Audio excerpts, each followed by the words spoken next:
কপালটা এত খারাপ বলে বোঝাতে পারবো না।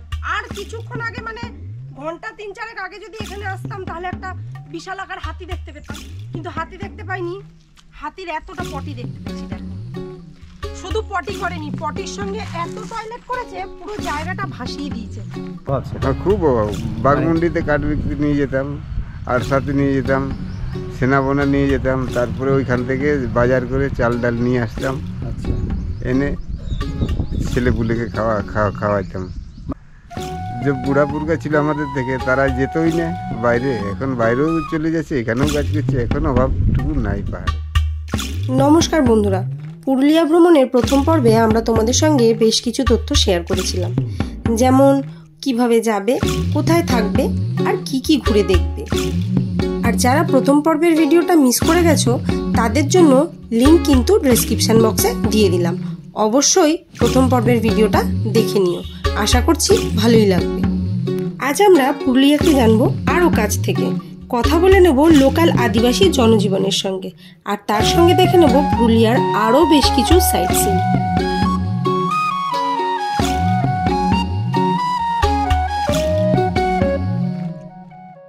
পুরুলিয়া নিজের মধ্যেই নিজে সুন্দর, মানে সে তার কত গল্প, কত ইতিহাস লুকিয়ে আছে সেটা না জানলেই নয়। তো এরকম একটা ছোট্ট গল্প আমার খুব শুনে ভালো লাগলো, তাই তোমাদের সাথে শেয়ার করব। কাকা হচ্ছে এখানকার লোকাল, একদম আশেপাশেই থাকে। তো কাকার মুখে আমি একটা অদ্ভুত রেসিপি শুনলাম, যেই রেসিপিটা শুনে তো আমার জাস্ট হয়ে গেছে। তো তোমরা শুনে নাও রেসিপিটা কি বলো তো। রেসিপিটা কাকা বলছে পিঁপড়ের ডিমের চাটনি। আমরা কুরকুট বলি ওটা। আচ্ছা, কুরকুট বলে। হ্যাঁ, এই পাতায় পটম করে জঙ্গলে থাকে, তারপর ওকে ওই দিয়ে পেড়ে নিচে আগুন জ্বালা থাকে, ওই আগুনে ফেলে দিলে মরে যায়। মরে দেওয়ার যাওয়ার ফলে আমরা ওটাকে মানে সবকে ছাড়িয়ে বাড়ি নিয়ে আসি। বাড়ি নিয়ে আসার পর ওটাকে চাটনি বানাই। তেঁতুল থেকেও ভালো লাগে, খুব ভালো টক। তেঁতুল থেকে খুব টক।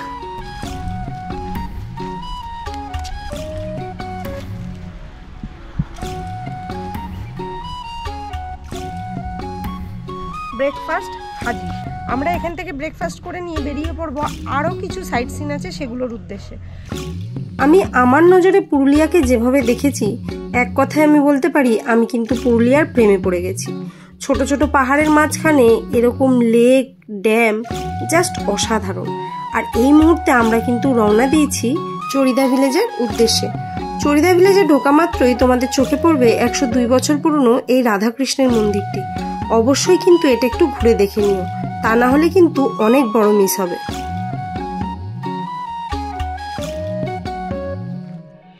মাত্র 150টি পরিবার নিয়ে তৈরি হয়েছে একটি ছোট্ট গ্রাম। গ্রামের নাম চড়িদা। আর এই গ্রামের মানুষদের প্রধান জীবিকা হলো ছৌ নাচের মুখোশ তৈরি করা। বলা হয় প্রায় 150 বছর আগে বাগমুন্ডির রাজা মদন সিংহ দেবের আমলেই তৈরি হয় এই ছৌ মুখোশ শিল্প। গ্রামের উপরে পাকা রাস্তার ধারে দোকান তৈরি করে বসেছেন বহু মুখোশ শিল্পীরা, অনবদ্য তাদের হাতের কাজ। বর্তমানে এই শিল্পীদের তৈরি মুখোশ শুধু ভারতবর্ষেই সীমাবদ্ধ নেই, পাড়ি দিয়েছে সুদূর বিদেশেও।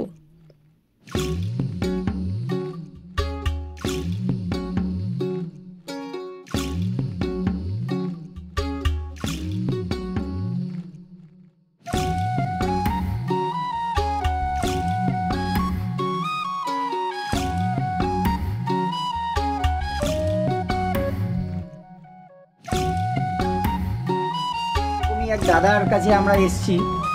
দাদার নাম কি? আমার নাম অজয় সূত্রধর। আচ্ছা, তো এই ব্যবসায় কতদিন? এই ব্যবসায় ছোট থেকে আছি, প্রায় 7 বছর থেকে বয়স থেকে। 7 বছর বয়স থেকে আপনি এই ব্যবসা করছেন? বাহ। আর ব্যবসার হাল কিরকম? ঠিকঠাক? ব্যবসা আর মোটামুটি ঠিকই চলছে এখন। ঠিকই চলছে আগের থেকে। আপনাদের কি এটাই মানে কাজকর্ম? এটাই কাজকর্ম, এটা রুজি রুটি, এটা রুজি রুটি, এটা সব। বাহ। তো সারা বিশ্বে বিক্রি হচ্ছে মুখোশ, ওয়ার্ল্ড পুরা। আচ্ছা, বেশ মাল পাঠাচ্ছি আমি, আমেরিকা তক পাঠিয়েছি আমার মাল। আচ্ছা, আপনার মাল বাইরেও গেছে? আমেরিকা, অস্ট্রেলিয়া, ফ্রান্স, জাপান সব গেছে। তো আপনি যদি আপনার ফোন নাম্বারটা আমাদের এই চ্যানেলে শেয়ার করেন, তাহলে হয় কি অনেক দর্শক যারা দেখছেন তারা কিনতে পারে। বলুন না। আমার ফোন নম্বর, আমার কন্ট্যাক্ট নম্বর হচ্ছে 9933139815। এটা হোয়াটসঅ্যাপ ফোন নম্বর আছে। ছৌ নৃত্যশিল্পী রাজা, দেখে নাও। আর এই মূর্তিটাকে চেনো? এই মূর্তিটা হচ্ছে কিরাট, যে অর্জুনের দম্ভ ভঙ্গ করেছিল। রাস্তার ধারে চোখে পড়বে গম্ভীর সিং মুরার এই মূর্তিটি, যিনি ছিলেন অসামান্য ছৌ নৃত্যশিল্পী এবং পদ্মশ্রী পুরস্কারপ্রাপ্ত একজন অসাধারণ ব্যক্তিত্ব। তবে এর সঙ্গে সঙ্গে আরো একটা সুখবর আছে। আমরা চারপাশের মানুষজনের সঙ্গে কথা বলে জানতে পারলাম এখানে এরকম আরো প্রচুর মানুষ যারা পদ্মশ্রী পুরস্কারে নমিনেটেড হয়েছে। গভর্নমেন্ট কিন্তু সবে সবে এটা ডিক্লেয়ার করেছে।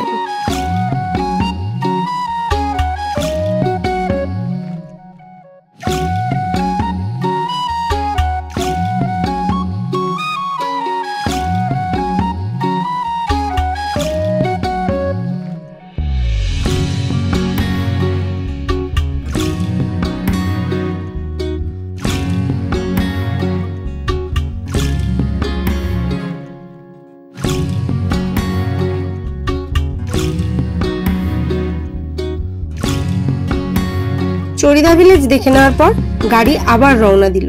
পাহাড়ের মাঝখান থেকে সুন্দর গ্রামের রাস্তার মধ্যে দিয়ে গাড়ি ছুটে চলল আমাদের দ্বিতীয় গন্তব্যের দিকে, খয়রাবেড়া ড্যাম। আমার মনে হয় পুরুলিয়ার অযোধ্যা পাহাড় ভ্রমণের পর্বে খয়রাবেড়া ড্যাম যদি না দেখা হয় তাহলে কিন্তু এটা অনেক বড় মিস। তাই সবার কাছে রিকোয়েস্ট থাকবে এই ড্যামটা কিন্তু একবার দেখে নিতেই হবে। এই হলো খয়রাবেড়া ড্যাম। লেকটি সব দিক থেকে পাহাড় ও ঘন জঙ্গলে মোড়া।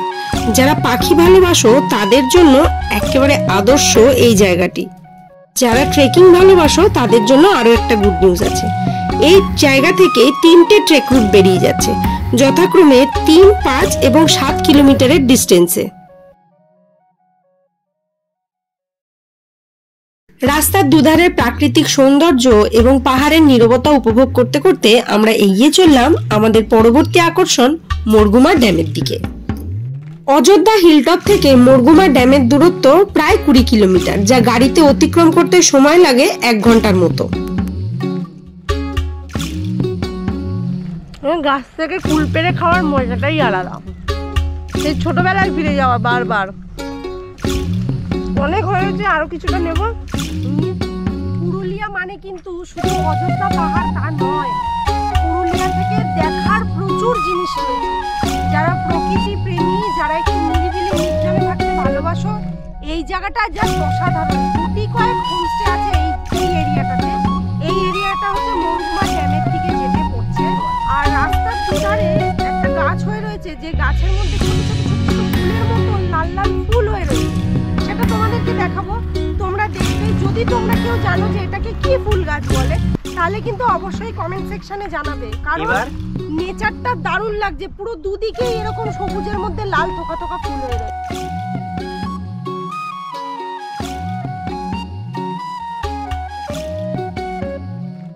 এই দেখো, এই ফুলগুলোর কথা বলছি। আমাদের ড্রাইভার দাদা বললেন এগুলো এক ধরনের ফুল, ফুটবে, এখন অবধি ফোটেনি। তবে আরেকটা আশ্চর্য জিনিস তোমাদেরকে দেখাই। আমরা আবির বলে থাকি, তো আমরা ন্যাচারাল কালার যেটা বলে থাকি সেটাই যদি হয় তাহলে কিন্তু এটা হচ্ছে ন্যাচারাল কালার। এই দেখো, এখন কি জিনিসটা সেটা কিন্তু আমি সঠিকভাবে জানি না। এটা যদি তোমরা কেউ জেনে থাকো, পুরুলিয়ার বাসিন্দা হোক অথবা যারা এই সমস্ত জিনিস নিয়ে পড়াশোনা করো, ঘাটাঘাটি করো, তারা যদি জেনে থাকো অবশ্যই জানাবে। যত ডলছি হাতে কিন্তু কালারগুলো চলে আসছে। জঙ্গলে মোড়া পাহাড় বেষ্টিত পুরুলিয়াতে কিন্তু প্রচুর বন্যপ্রাণীও নজরে পড়ে। তারই মধ্যে এই মুহূর্তে আমরা যে জায়গাটা দিয়ে পাস করছি, দেখতেই পেলে এটা কিন্তু এলিফ্যান্ট করিডোর। ভাগ্যে থাকলে তারও দেখা মিলে যায়। ডেন্স ফরেস্টের মধ্যে দিয়ে আমাদের গাড়ি ছুটে চলেছে, মানে অনবদ্য একটা অভিজ্ঞতা। সেই অভিজ্ঞতা কিন্তু বলে বোঝানো যাবে না। দারুণ দারুণ, এটা একটা খুব অভিজ্ঞতা। মানে একদম সরু ন্যারো একটা রাস্তা পাহাড়ের মাঝখান ছিঁড়ে বেরিয়ে যাচ্ছে, আর দুদিকে গাছ গাছরা, আর হাতি বেড়ানোর চান্স রয়েছে। যদি এই সিজনে আসো তাহলে এই ওদের কাছ থেকে অবশ্যই কুল কিনে খাবে। মিষ্টি কুল সুন্দর বিক্রি করছে, একটা প্যাকেটে ভরে 10 টাকা। এটাই যাই হোক, একটু ওদের একটু হেল্প হবে, সেই উদ্দেশ্যেই বলা যে আসলে কিনে খেয়ে ওদের থেকে। এই মুহূর্তে আমরা আছি পুরুলিয়ার অযোধ্যা পাহাড়ের সুইসাইড পয়েন্টে। কয়েক বছর আগে এখানে একটি ভয়ঙ্কর দুর্ঘটনা ঘটে এবং সেই থেকে এই জায়গাটির নাম হয় সুইসাইড পয়েন্ট। পুরুলিয়া এবং ঝাড়খণ্ড বর্ডারে অবস্থিত একটি পাহাড়ি আদিবাসী গ্রাম হলো মুরগুমা এবং তৎসংলগ্ন জলাশয়টির নাম হলো মুরগুমা ড্যাম। আরও একটি মজার বিষয় হলো এই যে বর্ডার সংলগ্ন এলাকায় অবস্থিত মুরগুমা গ্রামে বাংলাভাষী এবং হিন্দিভাষী উভয় ধরনের লোকেরই কিন্তু দেখা মেলে।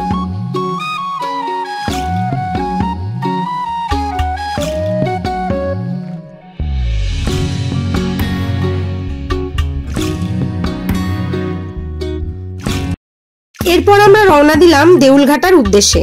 পুরুলিয়া শহর থেকে প্রায় 25 কিলোমিটার দূরে কাঁসাই নদীর তীরে অবস্থিত দেউলঘাটা হলো একটি প্রত্নস্থল। এই মুহূর্তে আমরা বসে আছি পুরুলিয়ার আরো একটা আকর্ষণীয় জায়গা দেউলঘাটা। দেউলঘাটা মানেই জানো প্রচুর ঐতিহাসিক সকল মন্দিরের ভাস্কর্য স্থাপত্য নিয়ে এই দেউলঘাটা। ঐতিহাসিক পুরনো মন্দির দেখতে হলে কিন্তু দেউলঘাটা একবার ভিজিট করতেই হবে, যেখানে বাংলার ইতিহাস সাক্ষী রয়ে গেছে কত কিছু, সেগুলো দেখতে গেলে কিন্তু দেউলঘাটা আসতে হবে।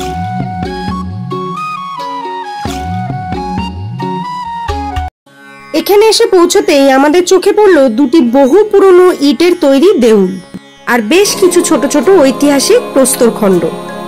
বড় দেউল দুটির মধ্যে রয়েছে বহু পুরনো দুটি শিবলিঙ্গ। মন্দিরের ভেতরে প্রবেশ করা মাত্রই দেখলাম একটি মোমবাতি জ্বলছে। এটা থেকে আন্দাজ করাই যায় গ্রামবাসীরা প্রত্যেক দিন কিন্তু নিয়ম করে এই মন্দিরে পূজা অর্চনা করেন।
বিভিন্ন কারণবশত এবং দুর্যোগে ক্ষয়প্রাপ্ত হওয়ার পরেও এই মন্দিরগুলোর ভেতরের এবং বাইরের দেওয়ালের কারুকার্য নজর কাড়বে।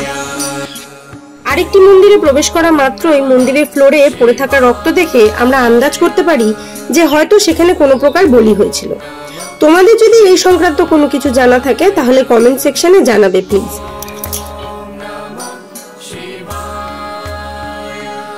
চাষমোড় এই আমাদের গাড়ি আমরা রেখেছি, আর সামনে ওই ধাবাতে আমরা এখন খাবো, লাঞ্চ করবো। গুরু নানক পাঞ্জাবি হোটেল, হ্যাঁ ওইটাই গুরু নানক পাঞ্জাবি হোটেল ধাবা।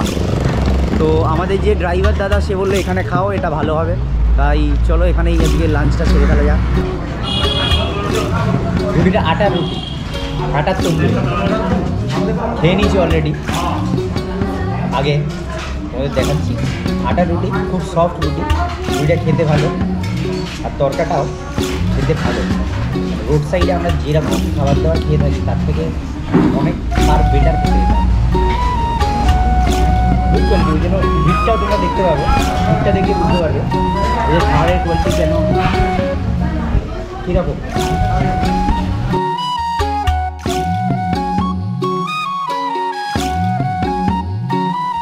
খাওয়া দাওয়া শেষ করে বেরিয়ে পড়লাম।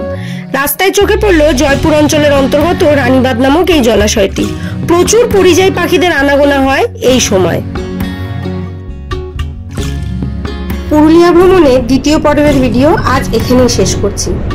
আমরা আমাদের তরফ থেকে চেষ্টা করলাম তোমাদেরকে যতটা ইনফরমেশন দেওয়া যায় ততটাই দেওয়ার, আর চেষ্টা করলাম প্রচুর আনন্দ এবং ভালোবাসা দেওয়ার। যদি তোমাদের আজকের ভিডিওটা ভালো লেগে থাকে তাহলে তোমাদের যেটা করতে হবে, একটা লাইক করে দিও, কমেন্ট সেকশনে অবশ্যই জানিও আমাদের এই ভিডিওটা তোমাদের কেমন লাগলো। আর যদি খুব ভালো লেগে থাকে তাহলে চ্যানেলটা সাবস্ক্রাইব করে দিও বন্ধুরা। আর যদি পারো তাহলে একটু শেয়ার করে দিও। সকলে ভালো থেকো, আবার দেখা হবে।